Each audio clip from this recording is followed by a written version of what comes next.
સુરતના ચોક બજારમાં માનવતા શર્મસાર કરતો એક કિસ્સો સામે આવી રહ્યો છે। માત્ર 9 વર્ષની બાળકી સાથે દુષ્કર્મની ઘટના બની છે। એચઆઈવી ગ્રસ્ત નરાધમે દુષ્કર્મ આચરતા ચકચાર મચી છે। સ્થાનિકોએ આરોપીને પકડીને પોલીસને સોંપ્યો છે।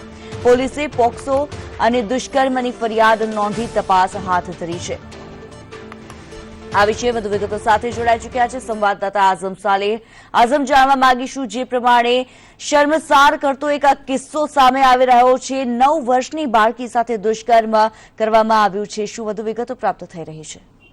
ખરેખર સુરત ખાતે ફરી એકવાર ચકચારી કિસ્સો બનીને સામે આવી રહ્યો છે, કારણ કે જે રીતે ચોક બજાર પોલીસ સ્ટેશનમાં જે ફરિયાદ નોંધાઈ છે જેના અંદર પોસ્કો અને દુષ્કર્મની નોંધ કરવામાં આવી છે। 9 વર્ષની બાળકી ઉપર એક એચઆઈવી પીડિત નરનામે દુષ્કર્મ આચર્યું છે। આ સમગ્ર મામલે ચોક બજાર પોલીસે હાલ ફરિયાદ નોંધી અને આરોપીને પકડવાના ચક્રો ગતિમાન પણ કર્યા છે। સૂત્રોનું માનીને ચાલે તો આરોપીની અટકાયત પણ કરી લેવામાં આવી છે। જે પીડિત બાળકી છે તેને હોસ્પિટલની અંદર સારવાર આપવામાં આવી રહી છે અને હેવી ડોઝના ઇન્જેક્શન પણ આપવામાં આવી રહ્યા છે એવું તબીબ સૂત્રો જણાવી રહ્યા છે। જી ધન્યવાદ આઝમ સમગ્ર માહિતી બદલ।